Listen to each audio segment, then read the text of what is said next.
यहाँ पर पिछले एपिसोड में दिखाया जाता है कि कैसे टैंग सैन ने गॉड ऑफ सी हॉर्स को अपने स्किल सोल्स और पावर को यूज करके गॉड ऑफ सी हॉर्स को अपने पावर से हराया था। God of sea Tang San से हारने के बाद कहता है कि तुम गॉड ऑफ ओशियन के 9 टेस्ट को लेने के लिए हकदार हो। अब एपिसोड 190 स्टार्ट होता है। एपिसोड के स्टार्ट पे हमें यहाँ पर 3 डाउन एम्पायर दिखाया जाता है और साथ ही साथ मौसम बहुत बुरा और ख़राब दिखाया जाता है। एक रिपोर्टर दौड़ के रिपोर्ट देने के लिए मीटिंग हॉल में आता है जहाँ पर किंग होता है और बाकी चीफ और ग्रैंड मास्टर होता है। निंग चीफ, ग्रैंड मास्टर, वो प्रिंस, वो लोग बातें कर रहे होते हैं और वो रिपोर्टर भागता हुआ आकर कहता है कि उन लोगों के 3 राज्य पर हमला हुआ है और मार्शल्स और एम्पायर ने हमला किया है और उन राज्य पर उन लोगों ने अधिकार ले लिया है। ग्रैंड मास्टर ये समाचार सुनने के बाद वो बहुत आश्चर्य होते हैं क्योंकि उन लोगों ने उन कंट्री पर बैकअप के लिए बैकअप आर्मीज भेजे थे, लेकिन ऐसा कैसे हुआ ये सोचते हुए आश्चर्यचकित होता है। और वो लोग ये गेस करते हैं कि उन लोगों ने उन लोगों का बैकअप आर्मी का रास्ते पे उन लोगों का किस्सा ख़त्म कर दिया है। अब यहाँ पर कुछ सीक्रेट बात करने के लिए उस रिपोर्टर को पहले बाहर भेज देता है और क्या करने के लिए वो ग्रैंड मास्टर से पूछता है। ग्रैंड मास्टर बोलता है मार्शल हॉल एम्पायर के पास बहुत ज़्यादा सोल इम्पेरर और सोल मास्टर है, लेकिन उन लोगों के पास आर्मी कम है, इसलिए हम हमारे बॉर्डर पर आर्मीज को हम तैनात करते हैं और उन लोगों का वहाँ पर ध्यान आकर्षित करते और मौका मिलते हम सोल मास्टर के मदद से उन लोगों के ऊपर हमला कर देंगे और उसी समय पर हम सी पर भी हमारा जो आदमी है उन लोगों से भी कांटेक्ट करेंगे। और ये प्लान हमारे अभी के किंग को एकदम बहुत पसंद आता है और जल्दी ये प्लान एग्जीक्यूट करने के लिए कहता है। वो लोग कहता है कि मार्शल हॉल के 3 बोर्ड मेंबर हमारे यहाँ शांतिपूर्वक रहने के लिए आया है। वो लोग कोई भी वार नहीं चाहते, इसलिए 3 डाउन एम्पायर पे रहना चाहते हैं और ये लोग उसके लिए भी राजी होते हैं। अब यहाँ पर सीन चेंज होता है और हमारा मेन कैरेक्टर को दिखाया जाता है। पर सभी लोग होता है और सभी लोग यहाँ पर नेक्स्ट टेस्ट के लिए आए होता है टैंग सैन के, और टैंग सैन अपने next test sea delusion test देने वाले हैं और इस टेस्ट पे साथ देने के लिए शाओ वो भी उसके साथ जाने के लिए राजी होती है। और साथ ही साथ यहाँ पर आओ कहता है कि ये इल्यूजन रोंग के जैसा ही एक इल्यूजन है, इस इल्यूजन को डील करने के लिए हमको बहुत हार्ड होगा, ये कहता है। यहाँ पर टैंग सैन के ब्लू डेमन आई भी यहाँ पर काम नहीं कर रहा है अच्छे से, तो वो लोग सोचता है ये बहुत ही स्ट्रांग वाला एक अपोनेंट होने वाला, एक बहुत स्ट्रांग वाला टेस्ट होने वाला है। जितना भी वो टेस्ट लेने वाले एग्जामिनर है वो सब लोग ग्रैंड सोल मास्टर लेवल का होता है और उसके साथ फाइट करने के लिए अब टैंग सैन को उसका ही डोमेन में अंदर घुसना पड़ता है। अब उन दोनों कुछ बातें और कुछ प्लान बना के सीधा उस डोमेन में दोनों शाओ और टैंग सैन छलांग मार लेता है। अब डोमेन में छलांग मारने के बाद उन लोगों को कुछ दिक्कतें सहना पड़ता है, जिसमें उन लोगों को सांस लेने भी बहुत दिक्कत हो रही होती है और उन लोगों का मूवमेंट भी कुछ असर हो रहा होता है। यहाँ पर टैंग सैन के दोस्तों को बताता है कि वो ग्रैंड सोल मास्टर कितना ताकतवर है और उसका डोमेन और उसका इल्यूजन कितना पावरफुल है।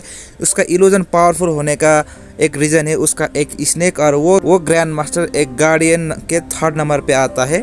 टैंग सैन के दोस्तों अब वो टैंग सैन उस मास्टर को कैसे हराएगा ये सोचकर बैठा रहता है। और यहाँ पर सीन चेंज होता है, टैंग सैन और शू वो को उस डोमेन में घुसता हुआ दिखाया जाता है और यहाँ पर टैंग को ये फील होता है कि उसका पावर एकदम से घट रहा है और वो क्यों हो रहा है उसको मालूम नहीं पड़ता है। और साथ ही साथ उन लोगों को ग्रैंड सोल लैंड मास्टर का एग्जैक्ट लोकेशन भी पता नहीं चल रहा होता है। और यहाँ पर देखते ही टैंग सैन और शू वो को उस ग्रैंड सोल लैंड मास्टर ने अपने इल्यूजन में फंसा लेता है।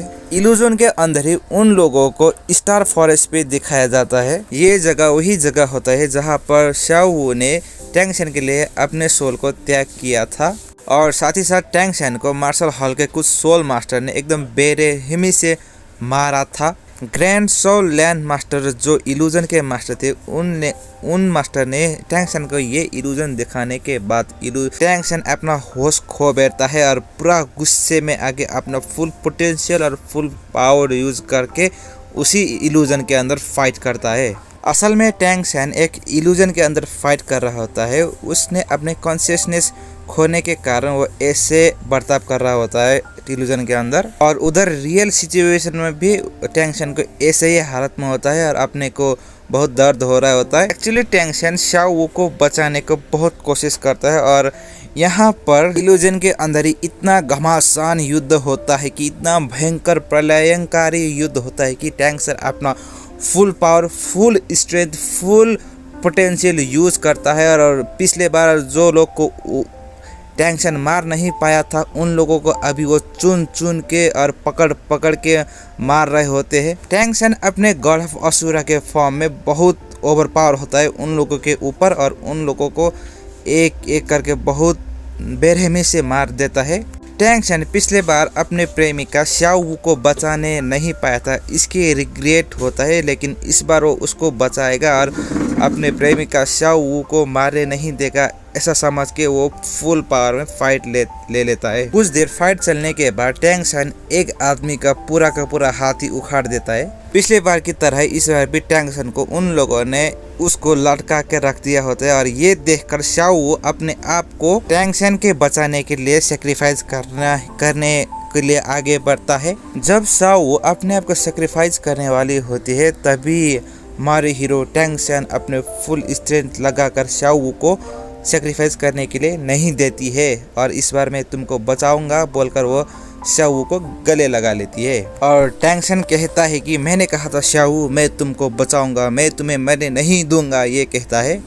और उसके बाद कुछ ही देर में इल्यूजन तोड़कर टैंग सैन और शाओ वू करेंट सिचुएशन में वापस आता है और ये देखकर ग्रैंड सोल मास्टर, इल्यूजन के मास्टर, ये देखकर बहुत ही आश्चर्यचकित होता है। साथ ही साथ वहाँ पर अब कुछ भी धुंधला नहीं था, वहाँ पर क्लाउड भी सब क्लियर हो गया था, तो अब सब लोग वहाँ पर क्लियर देख सकते थे और उसका दोस्त लोग भी उन लोगों को देख रहा होता है। टैंग सैन कभी भी अपना होश नहीं गंवाता था, लेकिन इस बार उसने अपना होश गंवा दिया था।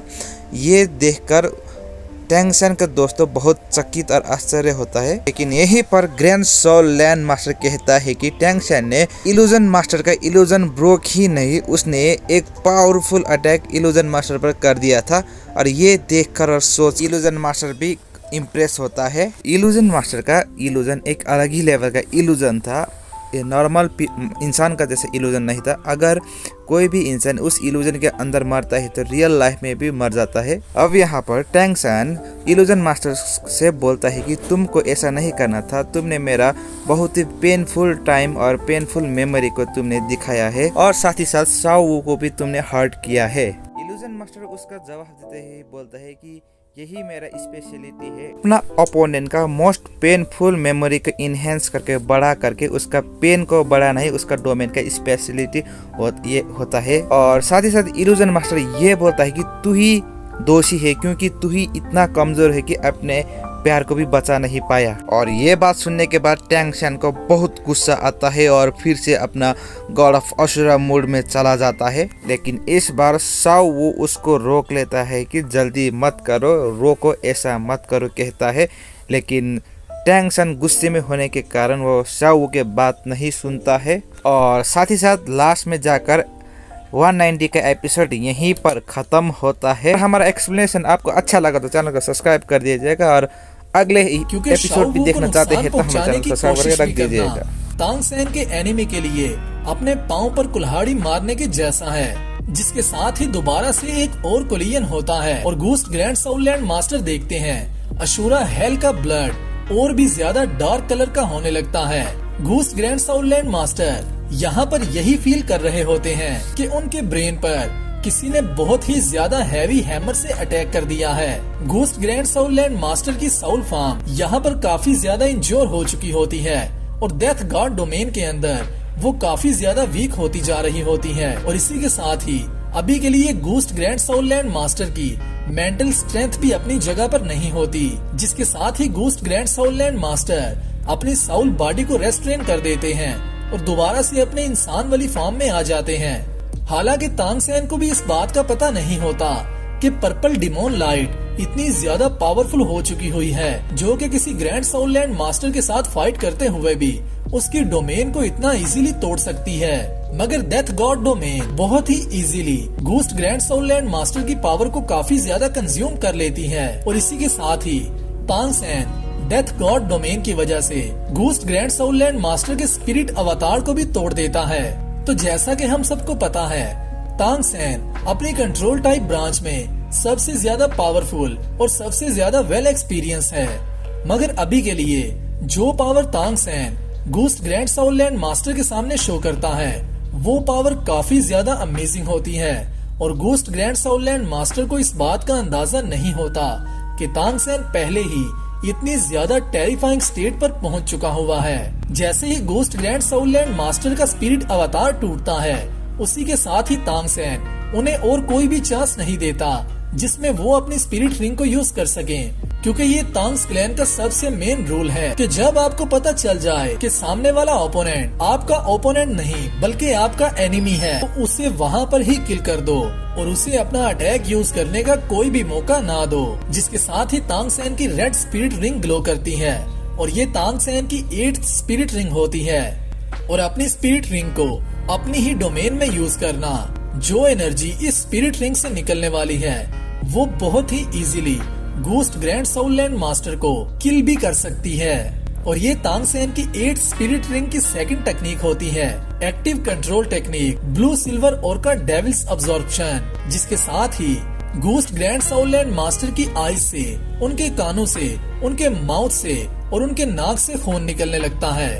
और घोस्ट ग्रैंड साउलैंड मास्टर यहाँ पर 3 सेकंड के लिए ट्रैप हो चुके होते हैं। जैसे ही तांग सेन अपनी 8th स्पिरिट रिंग को यूज करता है, तो तांग सेन दोबारा से मिड एयर में आकर टेलीपोर्ट हो जाता है और इसी के साथ ही तांग सेन की लेफ्ट लेग बोन की टेक्निक ग्लो करती है, जो कि होती है इवल लेफ्ट लेग बोन और का इविल स्पिरिट एक्स। और हम सबको इस बात का पहले ही पता है कि टाइगर वेल किंग की ये साउल एबिलिटी कितनी ज्यादा पावरफुल थी और यही spirit ability tiger well king के किलिंग कंटेंट को शो करती थी। यहाँ पर शाओ वू ये सब देखकर काफी ज्यादा सैड हो रही होती है, क्योंकि अभी उसे भी इस बात का फील हो रहा होता है कि जैसे जैसे घोस्ट ग्रैंड साउलैंड मास्टर अपनी सिचुएशन में वीक होते जा रहे हैं, तांग सेन को उनको किल करने का इंटरेस्ट और भी ज्यादा बढ़ता जा रहा है। जैसे ही तांग सेन अपनी इस टेक्निक को यूज करने लगता है, जो कि उसकी लेफ्ट लेग बोन की टेक्निक होती है, तो उसी के साथ ही तांग सेन इस बात को फील करता है कि मिड एयर में उसकी बॉडी काफी ज्यादा प्रेशर के कंट्रोल में आ रही है और उसकी बॉडी की साइड्स पर काफी ज्यादा चेन्स इकट्ठा हो रही हैं, जो कि तांग सेन को मूव करने के लिए रोक रही हैं। और यहाँ पर घोस्ट ग्रैंड साउलैंड मास्टर उस ब्लो की वजह से काफी ज्यादा दूर ग्राउंड पर जाकर गिरते हैं और अभी के लिए वो मजीद फाइट नहीं कर सकते, बल्कि अभी के लिए वो अपने सहारे उठ भी नहीं सकते। तांग सेन उनका इतना बुरा हाल करता है। जैसे ही तांग सेन इस बात का अंदाजा लगा रहा होता है कि उसको अपने कंट्रोल में कौन ले रहा है, तो तांग सेन शाओ वू की तरफ देखता है, जिसने अपने 5th स्पिरिट स्किल को यूज कर तांग सेन को वहाँ पर लॉक किया होता है, जो कि शाओ वू की सॉफ्ट बोन लॉक टेक्निक होती है। और यहाँ पर एक बात आप सबको बताता चलूं, शाओ वू यहाँ पर अपने 5th स्पिरिट एबिलिटी का यूज करती है, जिसका मतलब ये है कि शाओ वू की साउल पावर अभी के लिए 50+ लेवल तक हो चुकी है। और जैसा कि मैंने आपको अनाइन टाइम मोमेंट्स की क्वेश्चन आंसर की वीडियो में बताया था कि शाओ वू की साउल पावर जब शाओ वू रेजुरेक्ट होगी तो उसकी साउल पावर 50 to 60 के दरमियान होगी। जहाँ तक मुझे लगता है 57 या 67 होगी। जैसे ही शाओ वू